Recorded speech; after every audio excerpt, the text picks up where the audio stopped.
kita lanjut lagi nih ngobrolnya dengan Pak Ali Imron dan juga dengan Pak Rahmat ini kan ini Pak, banyak juga dari teman-teman itu menanyakan kepada saya ini, Mas kalau ingin membuat keris, kira-kira untuk besaran biayanya itu berapa sih kalau kita langsung memesannya kepada empu, itu yang pertama. Dan juga kalau apa ya, memesan kepada seorang empu itu ada nggak kira-kira persyaratan khusus dari sang pemesan itu seperti itu Pak? Kalau Pak Ali dan juga Pak Rahmat kan pernah langsung memesannya gitu, bisa diceritakan Pak? Moga Pak Ali. Pak Ali dulu mungkin. Oke, makasih. Selama ini untuk keris pesanan baru, Pesanan baru. ada beberapa variatif untuk nilai nominal mahar. Oh gitu ya Pak. Nah, saya juga pernah memesan keris seharga 750. 750.000. Pernah. Langsung di empu ya? Saya nggak tahu empu apa enggak, itu pokoknya pengrajin. Oh pengrajin gitu ya. Pengrajin di suatu kota ya. Oke. Kita lihat, saya senang dapurnya. Oke. Saya beli. Oke. Setelah itu ada variatif, ada yang kalau bilang empu otomatis sudah nggak bilang apa pengrajin ya. Oke. Nah, saya bahas lebih lanjut. Saya terangkan seperti ini karena di luar itu ada apa istilahnya mahar untuk keris baru itu macam-macam. Oh gitu Pak. Ya, ada yang 150, Oke. yang terbuat dari drum itu. Yang kalau Ya. kita teman-teman menyebutnya kayak koden itu seperti itu. Ada yang sekitar segitu.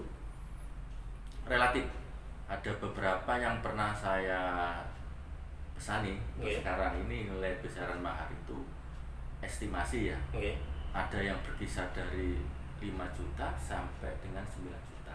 5 juta sampai 9 juta. Ya. Itu di empu Pak ya? Iya. Memesan di empu. Itu dengan apa istilahnya kualitas yang dengan apa keris kuno tidak kalah. Oh gitu. Iya. Kualitasnya keris Kamardikan yang buatan empu tadi sama kata Pak Ali tidak kalah dengan yang buatan kuno. Iya. Itu seperti itu Pak. Iya. Itu untuk pamor nikel biasa. Pamornya pamor nikel. Nikel biasa. Oke. Kalau seandainya pamor nikel yang berasal dari meteor beda lagi. Oh gitu. Iya. Pamornya itu juga mempengaruhi dari nilai maharnya Pak. Betul. Kita pernah lihat ya. Iya. 1 kilo itu 40 juta. Apa itu Pak? Nikel Meteor. Oh meteor. Harga meteor. 45 Wah, lah. 45 juta 1 kilo. 1 kilonya 45 juta. Iya. Itu cuma bahan pamor Bahan saja. Iya, bahan pamor. Segini. Oh gitu. Iya. Itu pernah melihat langsung Pak Iya, Rahmat dengan saya- Pak saya Ali. pernah. Nah, langsung Wow. dan itu impor Oh itu impor Pak. Iya, impor. dari Amerika. Wah. Jadi saya ngomong antara 5 5 sampai dengan 9-an lah kalau nggak Oke. salah ya. Itu masih normal nikel sini. nikel pabrikan ya. Oke, itu, oke. Pabrikan, ya. Bukan bahan meteor. Bukan ya. Iya. Kalau untuk nominal segitu tadi Pak, apakah ada kinatahnya ataukah cuma biasa saja untuk di dapurnya? Biasa. Biasa. Oh biasa ya. Dapur biasa. Dapur biasa. Oh gitu. Bukan ini ya, bukan ada nggak ada tambahan apa kinatah atau apa enggak ya? Enggak ada. Ada. Jadi cuma ini biasa. Saya berikan ya. Contoh. 5 oh ada contohnya Pak? Ada saya punya. Wah luar biasa. Ya, Ini ada, boleh ada. Pak? Iya boleh. Nah ini loh sobat semuanya. Biar apa ya? Biar kita semua pun juga tahu bahwasanya keris baru pun kalau dibuat apa ya oleh seorang empu itu juga untuk nilai maharnya juga ternyata lumayan Pak ya. Jadi lumayan. Lumayan ya. Makanya kadang ada orang tanya ke saya untuk nilai mahar keris baru. Oke. Pasti saya tanya, sudah lama apa koleksi keris Oke. seperti itu? Kenapa? Kalau dibayangkan kan kalau dia beli keris kuno Oke. itu kan mungkin angka 2 juta, 3 juta udah dapat. Iya ada. Oke. Udah dapat ya? Iya, sudah dapat. Udah dapat. Nah, makanya untuk langsung saya upgrade ke nilai seperti itu kan saya khawatir kaget. Jangan salah, keris baru pun juga ternyata maharnya juga lumayan Pak ya. Lumayan. Padahal selama ini kan kalau untuk saya pribadi pun juga biasanya teman-teman itu juga ada yang sebagian keris baru itu identik dengan apa mahar yang nggak terlalu fantastis ya, biasa-biasa saja gitu. Kalau saya sendiri tahu, ini saya ngomong angka 5 sampai 9 itu kan kelas apa ya? Ada juga empu itu minimal 15 juta, ada satu bila 10 juta. Itu nggak kinata ya? Nggak kinata dan nggak meteor. Itu cuma biasa. Biasa. Katakan kayak biasa itu kayak semacam kayak tilam upi, kebulacan seperti itu. Iya, atau lo atau lo itu kaca rubuh seperti itu. ada yang memang mematok harga 15 juta per bila. Ada gitu. Ada. Pernah saya konfirmasi Segitu. Iya. Oh ya Pak, untuk nilai mahar segitu karena memang mungkin membuatnya ini nggak ini ya, apa waktunya lama mungkin ya. Iya. Waktunya memang satu membutuhkan waktu, dia juga butuh bahan, dia juga kerjanya nggak sendiri, dia harus menggaji pekerjaannya. Iya. Iya benar sekali. Otomatis kalau UMR Mojokerto kan 4 juta sih ya. UMR Mojokerto 4 juta sekian. Nah itu 1 bulan ya. Iya benar sekali. Itu Pak ya. Untuk Pak Ahmad dan juga Pak Ali, panjenengan kan pernah memesan empu apa keris kamardikan di empunya langsung. Kira-kira berapa lama waktu yang dibutuhkan untuk satu kali pesanan itu Pak? Satu kalau ini ada 2 model. Ada model. Satu keris apa ya? Keris sikepan. Keris sikepan. Nah, satu keris pribadi. Oh gitu, nggih. Kalau yang namanya keris pribadi itu bejo-beji apa ya namanya? Untung-untungan.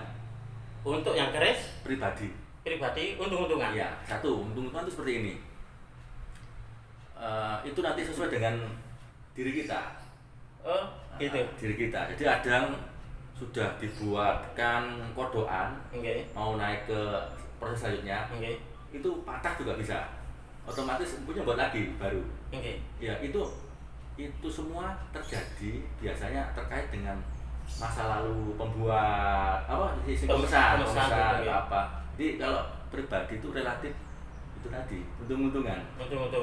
Jadi kadang-kadang normal cepet 3 minggu 1 bulan 2 bulan selesai. Gitu. Itu agak lama. Oh gitu. Jadi jangan kaget kalau ijabnya pribadi ya. Kalau seandainya nemu agak kurang bagus bentuknya, ya harus kita terima. Oh gitu. Cerminan diri kita. Gitu. Pak Rahmat bisa menambahkan Pak? Kalau apa itu keris tadi yang disampaikan oleh Pak Ali itu kan kita kalau yang namanya keris pribadi itu kita tidak bisa memesan dapur tertentu, pamor tertentu, tidak bisa. Jadi jadi prosesnya waktu itu gini, saya ditanya nama lengkap, weton, setelah itu empu tirakat beberapa hari. Setelah tirakat beberapa hari baru saya diberi jawaban. Kerisnya dapurnya ini, pamornya dapurnya ini. Oh gitu. Iya, jadi kita tidak bisa memilih. Misalnya, Mbak, saya pingin keris Luk 9, saya kepingin sengkelak atau saya kepingin gini-gini. Tidak bisa. Kalau yang seperti itu bukan untuk keris pribadi. Kalau pesan biasa. Gitu. Ya, pesan biasa. Oh, maaf. Kalau kita pesan ke empu berarti ada beberapa kriteria. Gitu nggih? Iya. Ada berapa kriteria? Dua kriteria. Yang satu adalah keris pribadi. Satu yang anggap aja koleksi atau sikepan lah mungkin. Sikepan. Itu yang bisa kita pesan itu ya. Yang sesuai koleksi lah. Koleksi. Oh gitu nggih. Ini dapurnya saya minta seperti ini, pamornya seperti ini, gitu ya. ya. Sesuai pemesan. Itu koleksi. Koleksi. Kalau yang pribadi itu bersifat harus kita nggak bisa milih. Nggak bisa milih. Itu hasil istikharah. Ya istikharah, namanya istikharah nanti ketemu nanti dapurnya ini, kerisnya, pamornya ini, ataupun kadang pamor apa ya istilahnya? Melumah. Ya pamor melumah, kadang muncul-munculnya. Oh gitu nggih. Ya kadang memang pamor miring ada. Oh berarti waktu saya pesan itu pamor saya dikasih 2 pilihan. Kebetulan pamor miring. Oh gitu ya. Pamor Barak dan Ron Kenduru. Saya disuruh milih pamor yang mana. Wah, itu kan pamor apa? Itu pamor mewah Pak ya. Tadi disampaikan oleh Pak Ali kan apa itu untung-untungan Untung-untungan gitu kan. nggih. Pas saya kok dikasih pilihan yang kayak gitu. Oh gitu Pak ya. Berarti kalau saya pernah juga tahu bahwanya katanya kalau kita pesen di Empu itu katanya kita kayak interview dulu dengan empunya.